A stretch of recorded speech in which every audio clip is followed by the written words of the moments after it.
Climate change threatens each nation in the world. Et chaque minute compte. L'accord de Paris est accepté. Transformer les entreprises pour transformer le monde.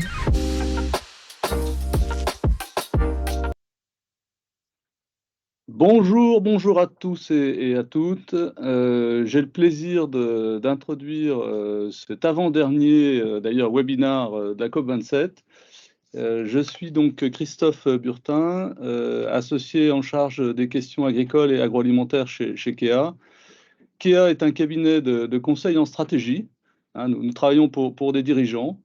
Et nous sommes d'ailleurs passés entreprise à mission en 2020, un peu juste avant le confinement, parce qu'on aime bien les défis, nous.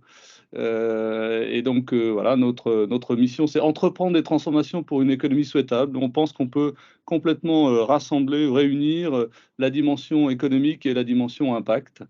Et un an après, parce que ça correspondait tout à fait à ce qu'on était, ce qu'on voulait être, on est devenu certifié Bicorp. KEA et Partners, c'est un ensemble de spécialistes qui regroupent en fait différentes thématiques. Effectivement, une thématique stratégie à la base et qui s'est complétée parce qu'on a besoin de faire un bon assemblage chez nos clients, des sujets d'innovation, des sujets d'impact, des sujets de digital qui nous permettent de réussir ces questions de transformation de la vision à la mise en œuvre des initiatives des dirigeants. Nous allons, dans ce webinaire,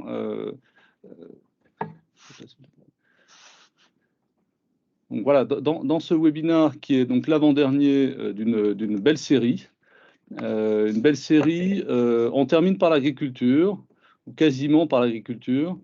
Et en fait, ce webinaire de ce matin, il va faire écho à d'autres webinaires que vous avez peut-être eu la chance de suivre, notamment un webinaire qui a eu lieu sur les filières et l'art et la manière de construire des filières, en particulier vu des industriels.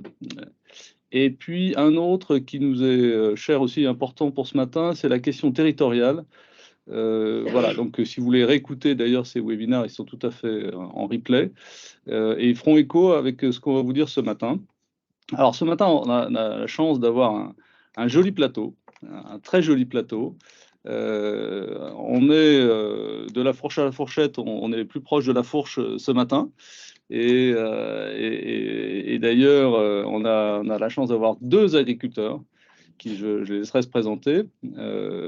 Anne-Cécile Suzanne qui effectivement nous a rejoint comme manager. Donc on a quelque chose d'assez pas commun d'ailleurs chez KEA. On en parlait encore ce matin juste avant. Anne-Cécile s'est blessée avec sa fourche. En fait, il y a très peu de cabinets de conseil en stratégie qui peuvent dire une consultante qui s'est blessée avec sa fourche le matin avant d'arriver au boulot. Donc ça, je pense que ça, c'est quand même assez original. Elle se présentera. Je laisserai raconter son histoire. Damien Lecuir, qui effectivement est un éleveur engagé. Alors, en plus, on a deux éleveurs, un laitier et un non laitier. Comme ça, ça complétera bien le dispositif. On est dans le bovin, mais voilà, c'est un élevage exigeant. Et Nicolas Bonto, qui va faire ce travail de bout de chaîne, puisque lui, il est plus proche de la fourchette. Voilà, et donc je vais laisser la parole à Anne-Cécile qui va vous présenter nos convictions et effectivement donner la parole à nos deux invités. Alors, déjà, merci vraiment à tous d'être avec nous ce matin. Il est tôt, mais c'est vrai que le sujet qu'on va aborder ce matin est passionnant. Et effectivement, en tant qu'agricultrice, je suis persuadée que ce sujet de la transition environnementale est essentiel. Et c'est pour ça qu'on va envisager ce matin le rôle de l'agriculture concrètement dans la transition climatique, dans la transition vers une agriculture plus vertueuse pour lutter contre le réchauffement climatique. Le premier point qu'il est important de mentionner aujourd'hui, c'est que finalement, l'agriculture, elle est à la fois émettrice de gaz réchauffant, elle contribue au réchauffement climatique, mais elle est également une solution. Elle contribue au réchauffement climatique parce que finalement, c'est le troisième secteur, l'agriculture en France, qui, en termes d'émissions de gaz à effet de serre, avec 19% des émissions de gaz à effet de serre en France. Il est intéressant de noter, parce que Christophe l'a dit, il y a 2 éleveurs ici, et c'est vrai qu'il est intéressant de noter que l'élevage n'a pas forcément un impact massif comparé aux cultures. Finalement, la charge d'émissions agricole, elle concerne à la fois les cultures, l'élevage, et puis elle est aussi liée au machinisme. Donc, en parlant de transition agricole, on est obligé d'embarquer tout le secteur, tout le secteur agricole, quelle que soit la spécialité de l'exploitant. Et il y a un autre sujet, effectivement, c'est que l'agriculture, elle capte du carbone et par la photosynthèse, en fait, la plante va absorber le CO2, va garder le carbone pour sa croissance et va aussi en stocker au sol et va relâcher l'O2, donc l'oxygène. Donc, ce processus-là, très naturel de photosynthèse, contribue de manière très concrète et massive, en fait, à l'échelle du monde entier, à la lutte contre le réchauffement climatique. Et on voit, via la petite carte de France, que cette captation correspond aux zones rouges et est particulièrement présente en zone de prairie. Donc, ce sont 2 éléments vraiment à prendre en compte quand on envisage la transition agricole. C'est qu'à la fois, il faut réduire les émissions, certes, pour moins contribuer au réchauffement climatique, mais il faut aussi, pour contribuer à la lutte contre le réchauffement climatique, augmenter les captations. Et c'est vraiment ce double équilibre qu'on va pouvoir explorer un petit peu ce matin. Le deuxième sujet, c'est qu'en fait, du coup, dans cette stratégie nationale bas carbone qui vise dans le cadre notamment de la COP27, à réduire les émissions françaises, on va envisager cette réduction des émissions via des objectifs en termes de diminution d'émissions d'ammoniac et de diminution de protoxyde d'azote à hauteur de moins 13% et moins 15% à horizon 2030. Ces diminutions d'émissions sont en fait principalement à la charge des grandes cultures parce qu'elles sont très liées aux épandages d'engrais. Donc cet objectif-là se conjugue néanmoins avec le deuxième qui est l'augmentation des captations. C'est assez logique du coup. Et là, ça se repose, en fait, ça date de la COP 21 dans les faits et ça repose sur l'initiative 4 pour 1000. L'initiative 4 pour 1000, elle provient de l'INRAE qui, à l'époque, avait en fait étudié le rôle de captation des sols et en avait conclu que finalement, pour augmenter la fertilité des sols d'une part et augmenter la captation par les sols du carbone, il était nécessaire d'envisager une agriculture de conservation des sols qui notamment élimine le labour, le travail du sol. Et elle en était parvenue à une conclusion qui est assez rassurante, en tout cas qui pousse à l'action, qui était que finalement, si on arrive chaque année à capter dans les sols 4 grammes de carbone pour 1000 grammes de CO2 émis, on serait capable de compenser l'ensemble des émissions de CO2 sur la planète en un an. Alors, aujourd'hui, où en est-on? Où en est-on dans toutes ces initiatives? Le fait est qu'on a un vrai problème quand on parle agriculture durable, agriculture de transition, c'est que systématiquement, on a un problème de rentabilité.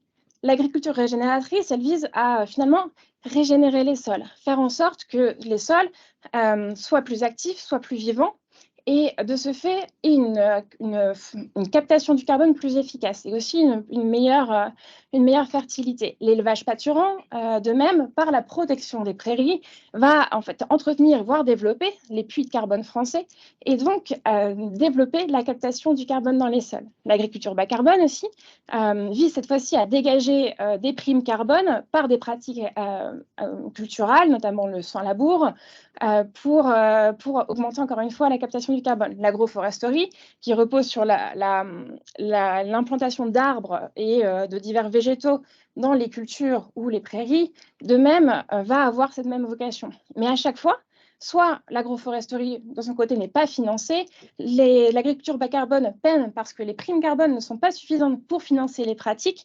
L'élevage pâturant est l'un des secteurs les moins rentables aujourd'hui en France. L'agriculture régénératrice, finalement, a un retour sur investissement qui est extrêmement long, plus de 10 ans, ce qui pose problème pour la rentabilité à court terme. Donc, systématiquement, un déficit de rentabilité. Le vrai sujet, donc, c'est comment est-ce qu'on peut rendre l'agriculture durable, vertueuse pour l'environnement, rentable. Et là, on en arrive à un deuxième sujet qui est la responsabilité finalement collective que l'on peut avoir dans cette rentabilité. L'agriculture, on l'a dit, c'est 19% des émissions. C'est l'essentiel finalement des émissions liées à notre alimentation. Donc, ce serait sans doute facile de se dire finalement, l'agriculture doit faire l'effort et le reste de la filière n'est pas responsable du développement d'une agriculture plus vertueuse. Mais sans agriculture, sans le produit agricole, qu'est-ce qu'on mangera demain? Rien. C'est pour ça que finalement, il faut envisager ce défi de rentabilité à l'échelle de la chaîne de valeur et se dire, mais finalement, comment est-ce qu'on peut dégager de la rentabilité vis-à-vis de la durabilité tout au long de cette chaîne et finalement venir financer une agriculture durable. C'est ce qu'on va vraiment explorer aujourd'hui. On a plusieurs... Cécile, ouais. Tu t'es pas présentée par ailleurs. Parce que comment tu fais sur ta ferme? Alors, finalement, tu n'es pas que consultante. Sur mon exploitation, en fait, j'ai une conviction qui est que c'est par la polyculture élevage qu'on va réussir à aller vers plus de durabilité. Cette durabilité-là, à mon avis, elle est globale, c'est-à-dire que par mes prairies, je vais contribuer au puits à carbone. En diminuant le travail des sols, je vais contribuer à une meilleure santé de mes sols. Mais aussi, en fait, par la diversité des espaces, et on en parlera sans doute aussi avec Damien, on va aussi développer la biodiversité et la protéger. Finalement, à mon avis, on parle aujourd'hui de climat, de lutte contre le réchauffement climatique, mais à l'échelle d'une exploitation, on raisonne global et on va raisonner à la fois cette captation et à la fois la protection des espaces, des espèces végétales et animales. Et donc pour moi, ma conviction personnelle, c'est que finalement, aujourd'hui, dans la lutte contre le réchauffement climatique, il nous faut adopter une démarche globale qui intègre l'ensemble des pratiques d'une exploitation. Mais tu te sens entrepreneur aussi, pas seulement exploitant agricole. Tu parles d'exploitation, en fait, une entreprise. Mais tout exploitant agricole a une entreprise, effectivement. Une exploitation durable, elle n'est pas juste vertueuse environnementalement, elle est vertueuse en termes aussi sociaux, en termes de conditions de travail. On ne peut pas prôner une agriculture qui revient à utiliser justement sa bêche pour aller travailler les champs. Il y a ce côté conditions de travail et il y a ce côté rentabilité finalement, parce que c'est par la rentabilité qu'on arrivera demain à avoir des modèles qui soient pérennes, tout simplement.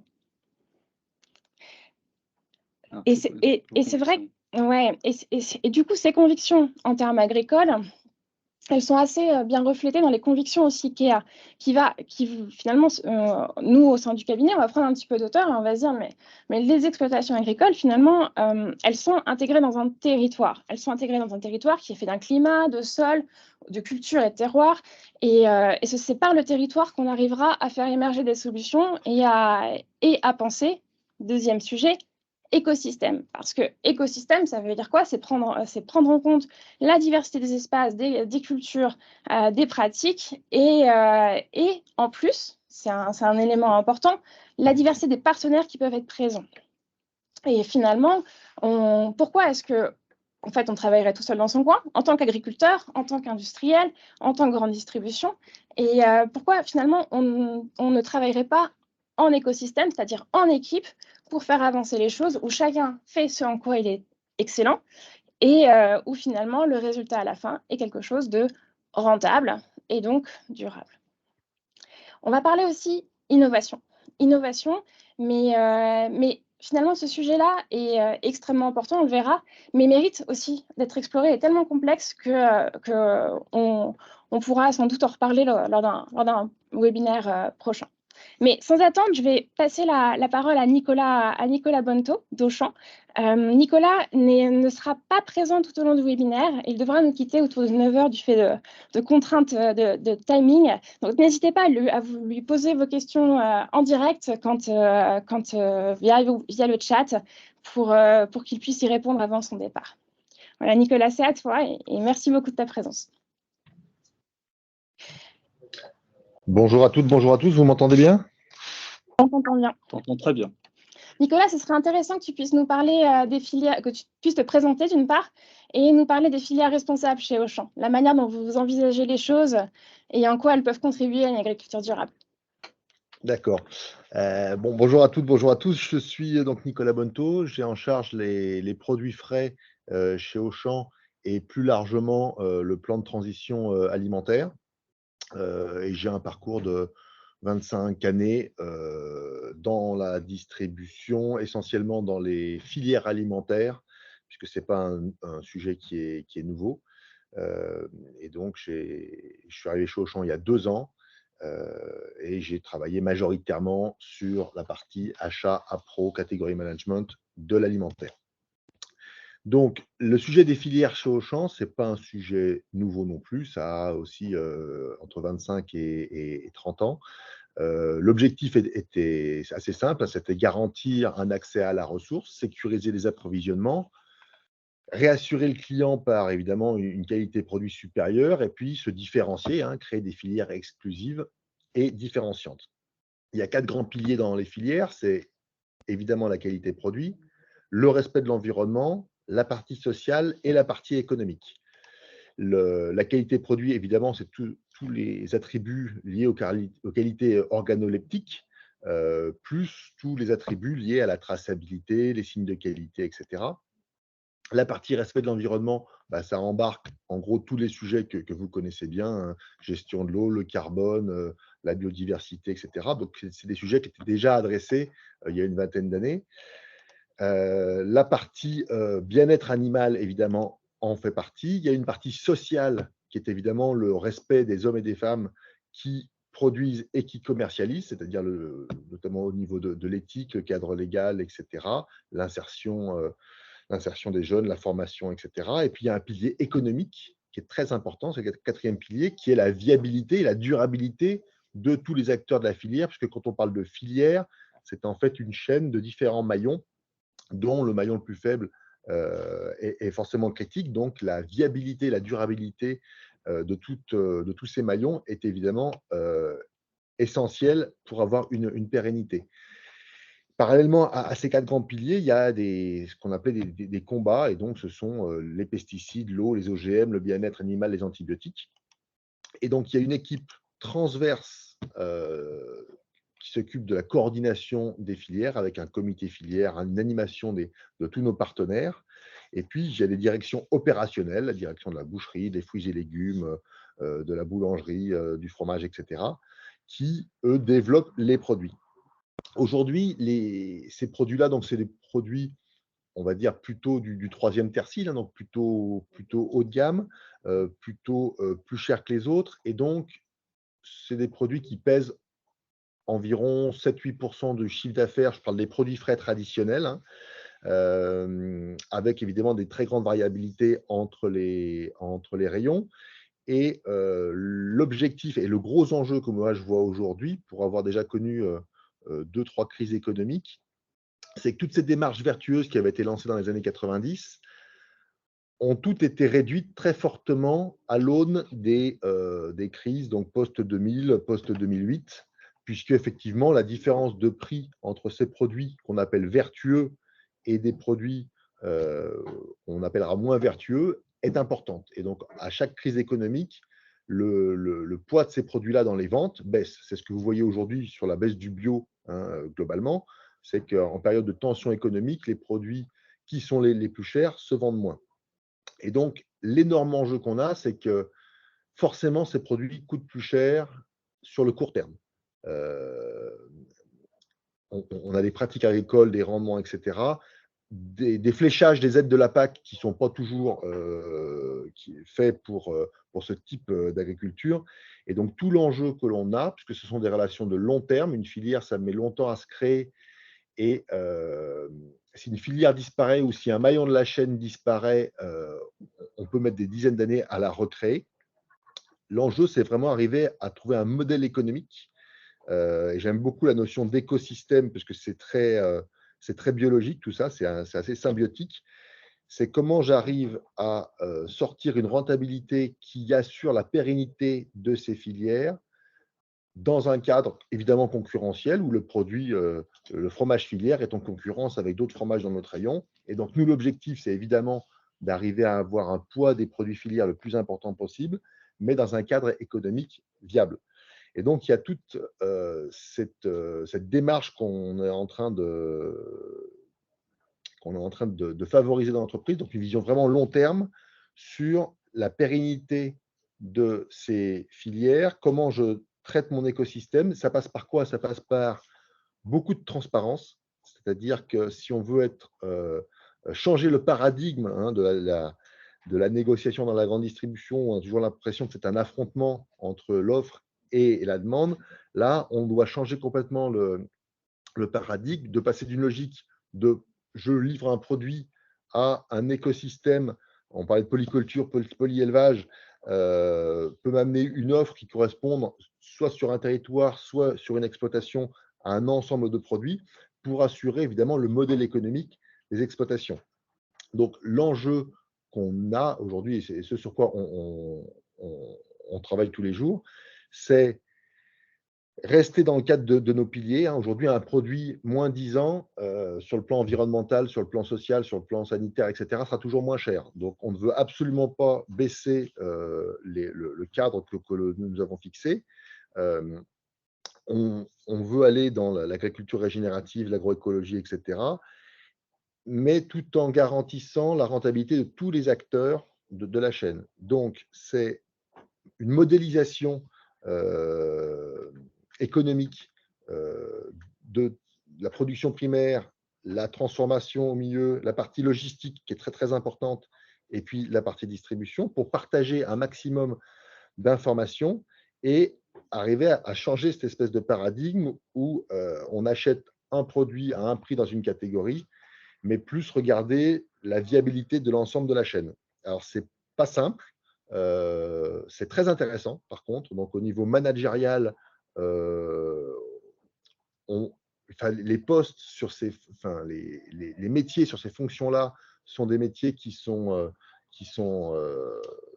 très attirants aujourd'hui pour une partie des jeunes qui nous rejoignent.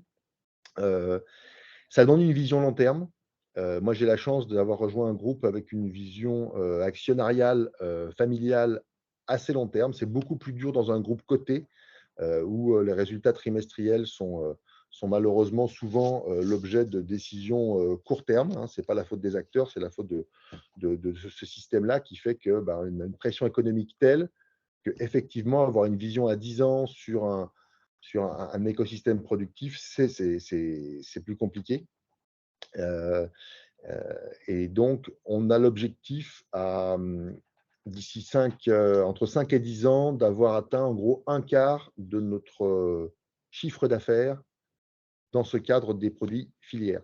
Donc, c'est très ambitieux, c'est pas simple, notamment dans la conjoncture court terme qui est une désaffection du client pour les produits qui sont plus chers. Et puis, si on s'engage à respecter ce qu'on a dit dans les filières, évidemment, apporter un revenu qui permette à tous les maillons de la chaîne de vivre correctement, ce sont évidemment les produits les plus inflationnistes. Donc, il y a un risque énorme, mais encore une fois, monter une filière, les fermes de transition, un écosystème de transformation locale aussi, on peut parler d'abattoirs, de fromageries, etc. C'est des projets qui prennent 5-10 ans. Donc, il faut absolument qu'on puisse tenir pour que dans 10 ans, quand la situation économique sera revenue, on ait un socle de fournisseurs transformateurs qui soit la plus pérenne possible. Voilà, j'ai essayé d'être rapide pour vous donner une big picture. Alors, il me semble qu'on a des questions.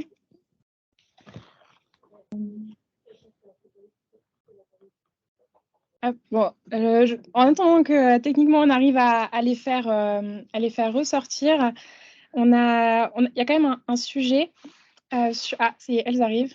Quels sont les éléments de différenciation d'Auchan sur le développement de filières de transition alimentaire par rapport à d'autres distributeurs? Alors, tu en as déjà un petit peu parlé avec le fait qu'il y a un actionnariat familial.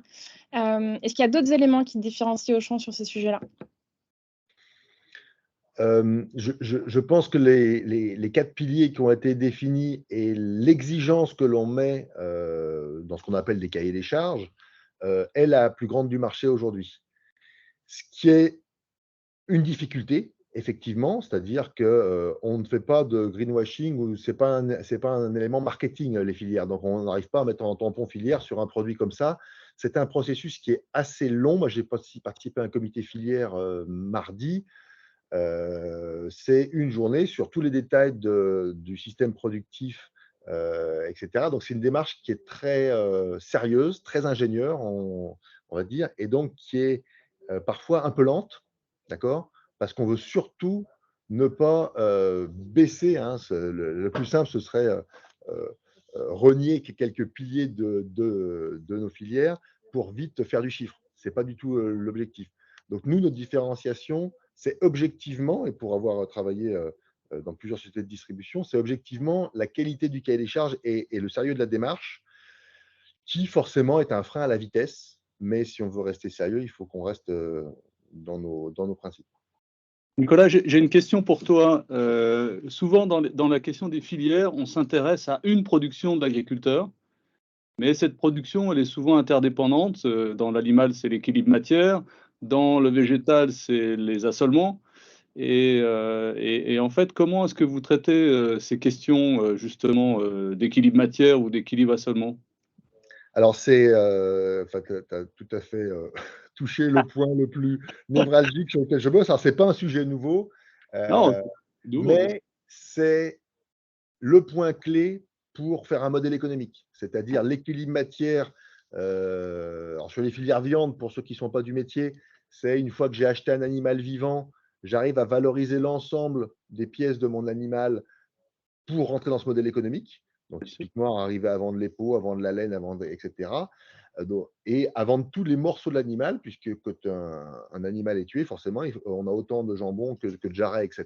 Et donc, il faut trouver cet équilibre. Donc, ça demande à travailler aussi au niveau écosystémique avec soit des filières intégrées. Donc, moi, je suis en train de faire des deals avec des parties restauration, etc., pour trouver mes équilibres matières, par exemple, sur la viande.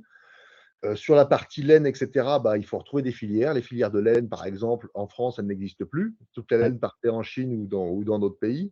Reconstituer une filière de laine, remettre des capitaux, parce qu'on parle de ça, des capitaux, des femmes et des hommes qui bossent pour redevenir une filière de la laine, c'est très, très important. Et donc, c'est pour ça que cette notion d'écosystème autour d'une production est très importante. Et puis, le deuxième sujet, c'est comment on fait pour passer d'une logique produit, donc, alors on a eu le même défaut dans la distribution que dans l'agriculture, on est passé en logique de monoculture intensive dans l'agriculture, et nous, dans la distribution, on a aussi une logique de produit. Donc, comment je passe de la logique produit vers une logique exploitation? Et quand on parle, par exemple, polyculture, polyélevage, alors le cas le plus simple, c'est évidemment quand moi j'avais des filières de pommes, c'était il y a une quinzaine d'années, les pommes qui n'étaient pas vendues en première gamme, fruits et légumes, on en faisait de la compote, on en faisait du jus.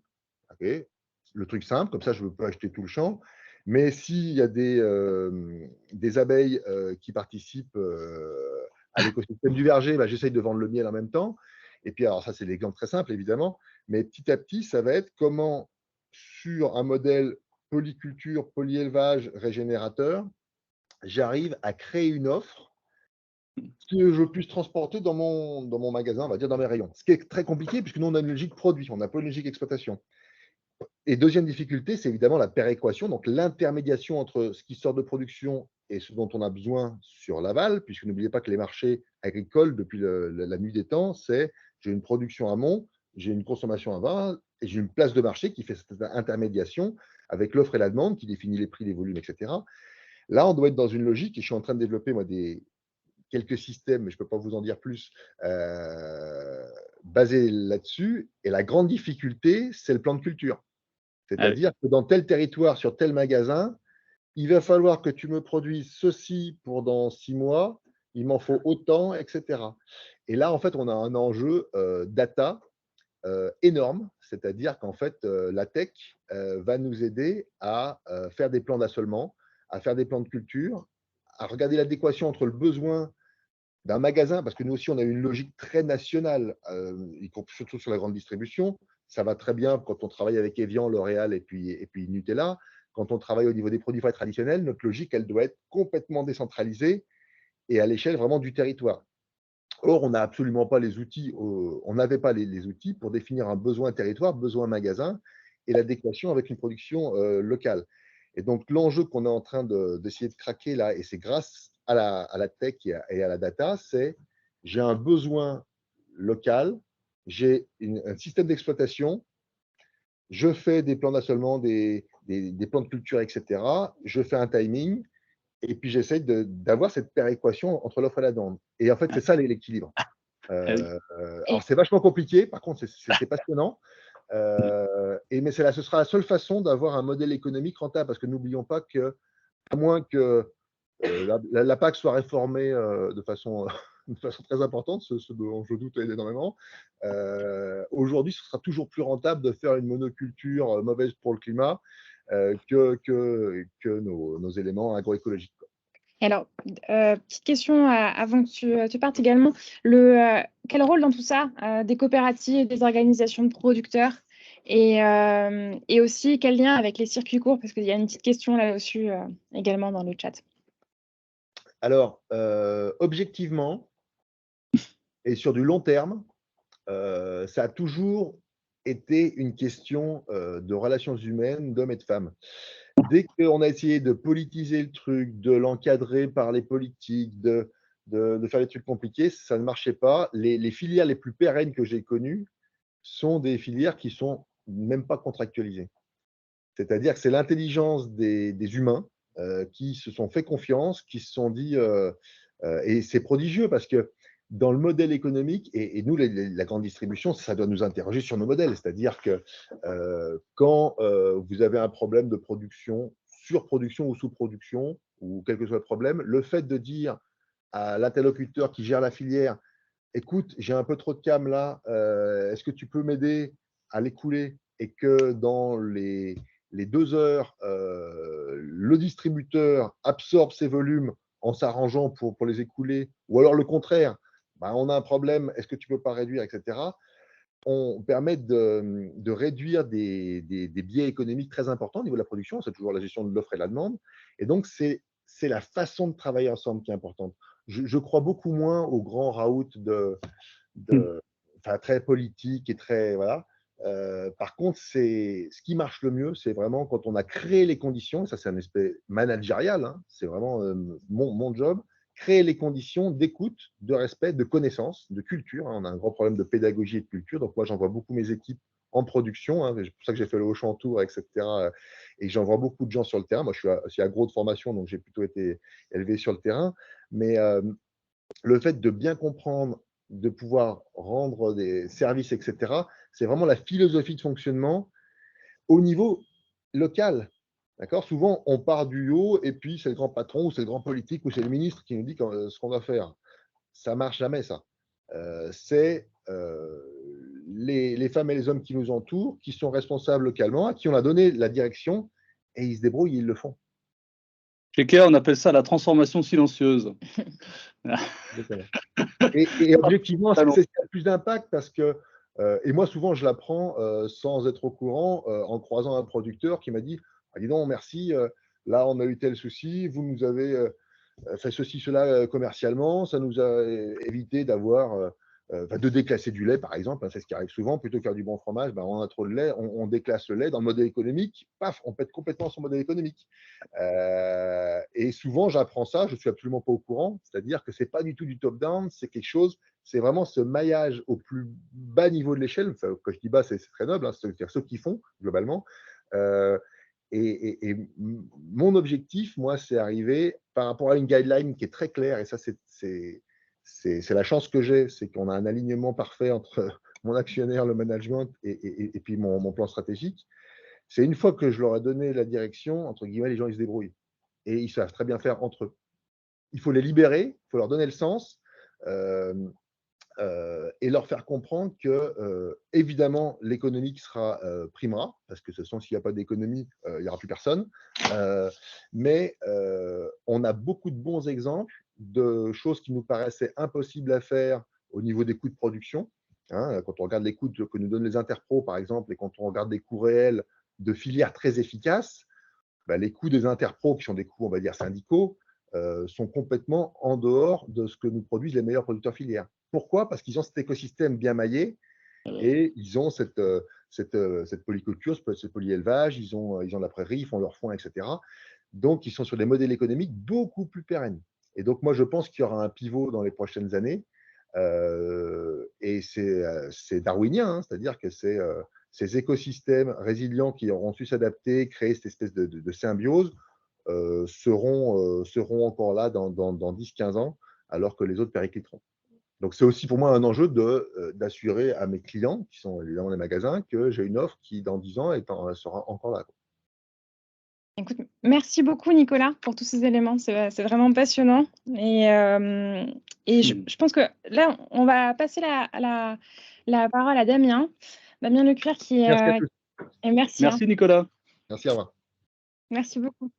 Damien qui est agriculteur, éleveur laitier, très engagé et qui est l'un des membres fondateurs d'Éleveurs de Bonheur, qui est une concrétisation très clairement de ces filières engagées, mais cette fois-ci, vue des agriculteurs. Donc Damien, la parole est à toi. Est-ce que tu peux nous expliquer un petit peu l'origine de cette démarche des Éleveurs de Bonheur et ce que vous en avez fait? Bonjour à tous, vous m'entendez bien? Oui.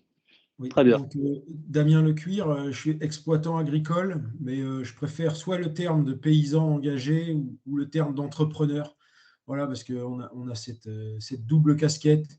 D'un côté, on est le bon paysan rural, mais d'un autre côté, on doit aussi être un entrepreneur. Donc, tout ça, c'est assez compliqué à manager, à gérer dans sa tête d'ailleurs. Et donc, je suis exploitant dans le Calvados, donc près des plages du débarquement, Bayeux à Romanche, pour ceux qui connaissent. Donc, sur une ferme polyculture élevage, alors pour rebondir sur les propos d'Anne-Cécile, je suis totalement dans ce modèle-là. Donc, une ferme économiquement viable depuis presque 20 ans maintenant, socialement bonne. On est 2 familles à vivre sur l'exploitation, plus 2 salariés. Donc, on a un modèle humain qui nous permet d'avoir du temps libre, et malgré l'élevage laitier. Donc, on casse un peu les codes aussi là-dessus, sur l'organisation du travail. Et puis, un modèle très respectueux de l'environnement. Voilà, on va en revenir tout à l'heure, mais on a des prairies, ouais, et on stocke du carbone. On a replanté des haies. On a un système agriculture de conservation des sols. Et donc, même si on est une ferme de 300 hectares, et avec 100 vaches laitières, on est capable d'avoir un bilan carbone, certes qui émet, mais qui émet de moins en moins. Donc voilà, alors l'avantage, c'est que maintenant, je dors sur mes 2 oreilles, ce qui n'était pas le cas durant les 15 dernières années. Je m'explique, je ne suis pas fils d'agriculteur, ma femme n'est pas agricultrice et pas non plus d'origine agricole. Donc on ne côtoie pas du tout le monde agricole, on côtoie plus le monde citadin, le monde du fonctionnariat, le monde des élus. Et des fois, en fin de soirée, j'avais du mal à me positionner quand on me demandait si j'étais bio, non OGM. J'étais des fois un peu perturbé parce que finalement, j'étais un agriculteur comme les autres. Et donc, depuis, on a revu nos pratiques sur l'exploitation et donc on dort mieux, quoi, on est bien. Voilà, donc ça, c'est la petite présentation de l'exploitation, hein, le GAEC Nourri, situé près d'Arromanches. Les éleveurs de bonheur, c'est quoi? Donc, c'est une marque locale, normand et engagé. Vous voyez le logo. Alors, on a aussi cassé les codes. Pourquoi? L'idée de départ, elle est que le constat, c'est que la filière ultra frais, notamment des produits laitiers, est en régression depuis plusieurs années, même une dizaine d'années, autant en volume qu'en valeur. C'est-à-dire que quand on rencontre les industriels laitiers, les grands groupes que vous connaissez, ils disent ne plus gagner d'argent avec les ultra frais, avec les yaourts, parce que c'est du moins 2, moins 3%, autant en volume qu'en valeur. Le marché laitier s'est tourné vers la poudre de lait, vers la Chine. Le marché laitier s'est tourné vers les pâtes molles qui permettent de faire des pizzas. Vous avez vu que le camembert a été détrôné de son numéro 1 des consommations. Donc on voit bien que nos produits nobles français, que sont la crème, le beurre, les yaourts, le fromage, on est en régression. Donc, qu'est-ce qui se passe? Il faut trouver des créneaux de valorisation. On en connaît, qui sont en plein développement. L'AOC, le fleuron français de l'agroalimentaire, c'est les appellations d'origine contrôlée. Mais ça ne représente qu'une infime partie du territoire français, parce qu'à côté, il y a tout un tas de territoires qui produisent du lait ou de la viande, mais qui ne sont pas sous IGP, sous signe officiel de qualité. Donc là, il faut réinventer des modèles et sortir un peu de nos 30 glorieuses et de notre politique agricole qui date des années 60. Il y a aussi un autre phénomène qui nous a un peu nous a mis en avant de développer une marque locale, c'est la demande des politiques publiques. Depuis 2020, les régions s'engagent pour 50% de l'alimentation bio ou locale à horizon 2025. Donc, quand vous êtes producteur laitier ou moi, responsable d'organisation de producteurs, parce que j'ai été président de l'organisation de producteurs des éleveurs livrant à l'usine Danone durant 12 ans, j'ai arrêté cette année, mais je vois tout de suite que l'orientation des politiques publiques va vers plus de durable, plus de local, et donc à nous d'y répondre. Parce que qui veut dire politique publique dit aussi financement. Donc prenons le pas d'aller chercher l'argent où il y en a. Je suis d'accord avec M. Bonneau que la PAC n'évolue pas toujours dans le bon sens, ou du moins pas assez vite. Et donc, à nous aussi d'aller chercher l'argent où il y en a. Il y en a dans les régions, destinées aux éleveurs, pour faire des politiques plus vertueuses, pour faire des productions plus vertueuses. Donc, nous, on s'est rapproché de la région Normandie pour remonter ce projet. Alors, ce projet, il est quoi? Il est, je suis vraiment content de participer à ce webinaire ce matin, c'est qu'on est vraiment dans cette démarche territoriale et dans cette démarche d'écosystème. En fait, en Normandie, il y a des zones AOC, puis il y en a qui ne sont pas AOC, notamment la mienne. Eh bien, je voulais quand même avoir un produit, parce que je suis le même producteur laitier de mon voisin, qui est la commune d'à côté, qui lui est en AOC. Donc finalement, on fait le même lait, parce que nous, on fait du lait, et finalement, on n'a pas du tout le même produit à la fin, même si c'est la même laiterie, parce que finalement, il y en a un qui est en zone AOC, pas l'autre. Et donc, on a essayé, au niveau du territoire, de montrer que notre vertuosité, elle dépasse les frontières de l'AOC et que nous, on peut être aussi engagés, on peut être aussi normand et on peut avoir de vrais engagements. Alors, les engagements, je vais vous les citer rapidement. C'est celle déjà du collectif et du local. Donc, la reprise de l'écosystème, elle est là, c'est-à-dire que nous, on est un collectif d'éleveurs. Et pourquoi on est un collectif d'éleveurs? Parce qu'on a décidé de ne pas investir individuellement sur une exploitation. Pour la simple et bonne raison, c'est que si tout le monde se met à faire des yaourts à la ferme, on va rentrer tous en concurrence et on ne va pas arriver à vendre. Et puis faire les marchés, faire de la vente directe, c'est un deuxième métier que celui d'agriculteur. Et on ne fera pas tous de la vente directe. Et ce qu'on voit sur le post-Covid, c'est que tous les gens qui allaient chercher leur petit panier fermier pendant le Covid parce que c'était un moyen de se déconfiner, aujourd'hui, ils y vont beaucoup moins. Même chose pour le bio, qui est souvent lié à de la vente directe. Et il ne faut pas oublier quand même que 80% des gens font leurs courses en GMS. Donc le circuit de distribution et la notion de filière, comme l'a dit M. Bonneau, et la notion d'écosystème, elle est hyper importante. On ne va pas du jour au lendemain casser 40 ans de filière qui s'est construite sur un modèle producteur, transformateur, distributeur, avec de la logistique derrière. Donc on a des entreprises dans nos territoires. Je vais prendre la mienne, laquelle je livre du lait, qui s'appelle Danone. Danone a une entreprise en Normandie où il y a 150 salariés. Je ne vais pas dire à Danone, en tant que président d'organisation de producteurs, tous nos producteurs se mettent à faire de la vente directe et fermer l'usine, parce que ça serait territorialement une absurdité. Donc, on a été voir notre industriel Danone, on lui a proposé ce projet de créer une marque locale, et ça, c'est notre notion de pilier de transparence et de confiance dans l'écosystème et dans la filière. Et de dire à Danone, nous, on fait le lait, vous faites les yaourts. Mais sauf que vous avez un problème, c'est que vous n'arrivez pas nécessairement à passer des hausses qui nous permettent de nous rémunérer. C'est le fameux pilier de Nicolas de Auchan qui dit viabilité, durabilité, résilience de la filière. Et on voit bien qu'on ne l'a pas. Tous les 6 mois, les agriculteurs sont devant les laiteries ou devant les GMS. Donc là, on s'est dit, il faut redonner de la valeur au produit. Et c'est peut-être à nous d'aller le vendre. Parce que dans notre système de filière, finalement, on a laissé la main aux transformateurs de parler d'agriculture. C'est lui qui parle d'agriculture régénératrice à Auchan, par exemple, dans le cadre de la relation Danone-Auchan, et ce n'est pas les producteurs. Et puis aussi, on a laissé la main sur la vente du produit par Auchan, qui va raconter la belle histoire, et le marketing et le merchandising en rayon. Et finalement, on voit très peu de producteurs dans le cadre des grandes marques. Donc nous, on s'est dit, on leur a proposé, dans un écosystème de filière, de dire, nous, on vous propose une nouvelle marque qui est fabriquée par une usine Danone, et on est transparent. Par contre, on est normand et engagé. On a un cahier des charges qui est celui du bien-être animal. Donc, on coche les cases de Auchan, par exemple. On a un engagement phyto. On a un engagement aussi carbone. On fait des scorings sur nos exploitations et on va les amener à Danone, bien sûr. Mais comme Danone, il n'arrive pas à les mettre sur son produit parce que quelque part, c'est un peu le grand méchant loup, Danone. Tout le monde en parle en disant, voilà, c'est des grandes marques, c'est eux qui polluent, c'est eux qui émettent des émissions. Alors, ce qui n'est pas tout à fait vrai, parce qu'on est partenaire avec eux. Mais donc, à nous d'aller vendre notre produit avec Danone et avec Auchan. Alors là, nous, pour l'instant, on n'est pas chez Auchan, donc on va y venir, mais on travaille avec un premier partenaire qui est Système U et maintenant Carrefour. Voilà. Donc cette marque, elle est très engagée et elle est aussi équitable et responsable dans le sens où on a partagé la valeur. C'est-à-dire que, certes, on a voulu monter les curseurs de prix très haut, et comme l'a dit M. Bonneau, le haut de gamme, c'est 7 à 8% du chiffre d'affaires. On ne va pas y arriver. On ne va pas développer des volumes avec ça. Donc, chez Système U, c'était les premiers à nous dire dans l'écosystème, faites attention les producteurs. N'allez pas trop haut dans la valeur et dans la marge, parce que vous ne vendrez pas.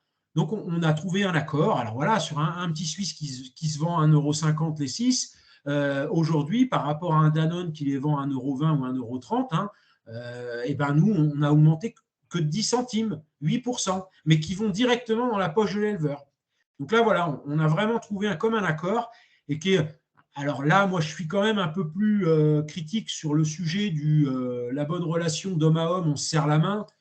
Ça, c'est des belles discussions de webinaire, mais à un moment donné, il faut quand même du contrat, il faut une organisation de producteurs, il faut un cadre. Si on n'a pas de cadre dans une filière, c'est du vaille que vaille. Par exemple, nous, avec l'ensemble des magasins, on s'était mis d'accord sur un prix dans tous les mêmes magasins. On n'a pas laissé le choix aux directeurs de magasins de prendre leur marge en plus de la nôtre, parce que sinon, on n'allait pas vendre, justement. Je voulais aussi revenir sur la logique de produits et la logique nationale qu'a évoqué M. Bonneau. Elle est très importante. Et c'est clair qu'aujourd'hui, on a un vrai problème d'écosystème, de filière et de territoire.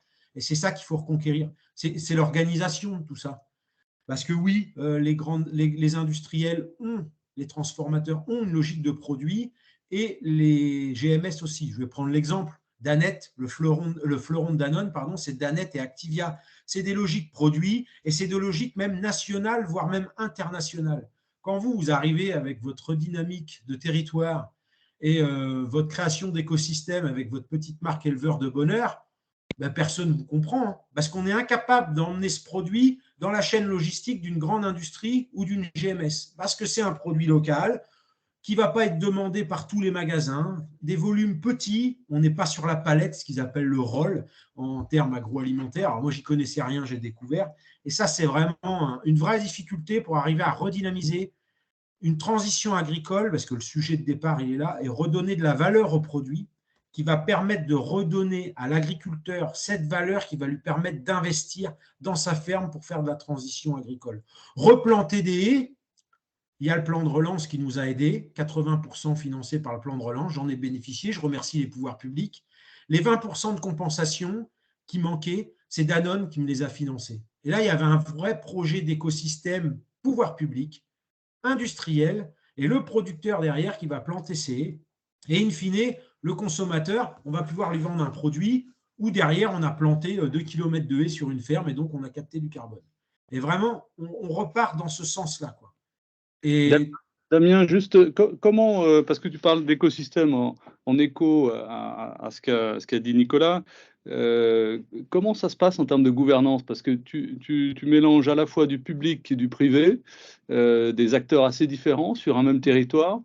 J'ai compris que vous aviez un cadre, des contrats, et ainsi de suite, mais parce que c'est pas simple de mixer des intérêts qui sont quand même pas toujours convergents.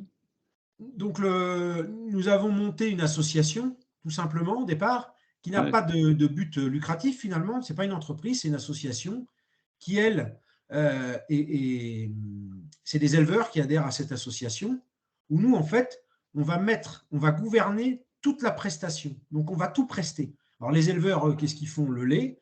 La transformation va transformer, bien sûr, et la distribution va distribuer, tout simplement. Et donc, à chacun son rôle. Et donc, nous, on gouverne cette chaîne de valeur, cet écosystème, sans avoir la main sur le porte-monnaie directement, du fait qu'on fait de la prestation. Et nous, à la fin, on récupère que la marge qu'on va avoir dégagée sur la vente des unités de vente en magasin. Donc, le magasin va acheter les produits à l'industriel directement. Donc, c'est le même produit que si c'était un produit de la marque Danone. Il va être vendu par des commerciaux Danone, sauf que c'est les éleveurs de bonheur. En fait, on s'est un peu inspiré quand Danone avait créé la marque Les Deux Vaches, que vous devez connaître, qui est une marque de yaourt bio connue nationalement et même internationalement, qui est une marque de notre usine au Mollet-Litry, qui est une filière bio dédiée des éleveurs bio.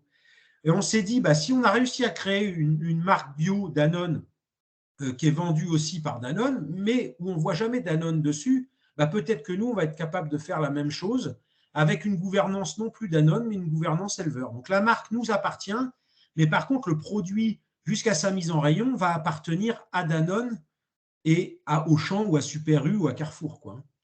Je ne suis pas le propriétaire du produit qui va aller dans le magasin. Je suis propriétaire de la marque. Mais dans cette association, il n'y a pas le distributeur ou Danone, ils sont représentés? Non. Comment vous discutez ensemble, en fait? Parce Alors, que les arbitrages, de fait, hein, des problèmes de volume, des problèmes de prix, des problèmes, enfin, il y a plein de soucis parfois opérationnels, évidemment. Alors, c'est ce que je dis souvent, j'ai une expression qui est assez bête, mais qui dit on ne peut pas tout faire et bien faire. Donc, un éleveur, alors moi, je me suis rendu compte de ça, parce que de par mon expérience et mes activités précédentes, des éleveurs un peu dynamiques, comme est Anne-Cécile ou comme je suis, on a des missions extérieures. Donc voilà, du conseil, du consulting, où on va aussi faire de la vente directe, on va faire d'autres choses. Moi, j'ai une entreprise agricole, par exemple, je fais du travail à façon. Eh bien, à un moment donné, on ne peut pas tout faire et bien faire, donc il faut savoir s'encadrer et savoir donc faire des contrats de prestation. Donc, nous, ce qui nous lie aux industriels ou aux distributeurs, c'est des contrats de prestation. Donc, Danone, aujourd'hui, on a un peu inversé les rôles finalement face à la contractualisation, à la LME et la LMA des années 2000. C'est qu'en fait, aujourd'hui, ce n'est pas moi qui est le fournisseur de Danone et ce n'est pas moi le prestataire qui fait du lait pour Danone. Aujourd'hui, c'est Danone qui est mon fournisseur de yaourt et c'est lui mon prestataire, quoi. Donc, quand je discute avec François Hérault, le DG de Danone France, qui est quelqu'un de super bien, il a toujours cette discussion-là, il a toujours ce petit mot pour rire en disant « Arrête de dire que je suis un prestataire pour les éleveurs. Ça peut choquer mes actionnaires, ce qui est vrai, mais on a réussi à réinverser. Mais alors là, par contre, c'est une histoire d'homme, c'est-à-dire que quand même, il faut travailler avec une entreprise, même si elle est cotée au CAC 40, qui a des virtuosités et qui a des engagements, parce que Danone est quand même une entreprise à mission aujourd'hui, qui a de lourds engagements sur l'environnement et le social, et nous, les éleveurs, on en profite, quoi. Oui, juste un petit mot. Nous sur côté Kea, on a créé, pour traiter ces sujets-là, parce qu'en fait, on s'aperçoit que finalement, tous ces sujets de transition, l'agriculture, c'est ni financé ni valorisé. Parce qu'effectivement, il y a le 10 centimes de mieux, et tant mieux si ça marche. Mais on voit souvent que le consommateur, il n'est pas prêt à payer, en fait. Il est prêt à payer éventuellement pour lui, pour sa santé. Et on voit que dans les faits, il n'est pas toujours prêt à payer pour la planète et pour les autres, quoi. Donc pour la société. Et donc on a un problème à la fois de financement de ces efforts, parce que c'est l'agriculture qui doit faire ces efforts, et effectivement de valorisation en bout de chaîne. Et de passage à l'échelle. Et en Surtout. plus de passage à l'échelle. Souvent on réussit sur des petits territoires, des petits ensembles, on a bien du mal à le faire au niveau national. Et on s'est aperçu que sur ces sujets-là, c'est pour ça on adore le sujet écosystème, voire écosystème intégré, ne veut pas dire posséder tout, intégré veut dire je suis interdépendant. Donc oui, c'est des vraies alliances, quoi. C'est pas juste des partenariats qui se cassent facilement.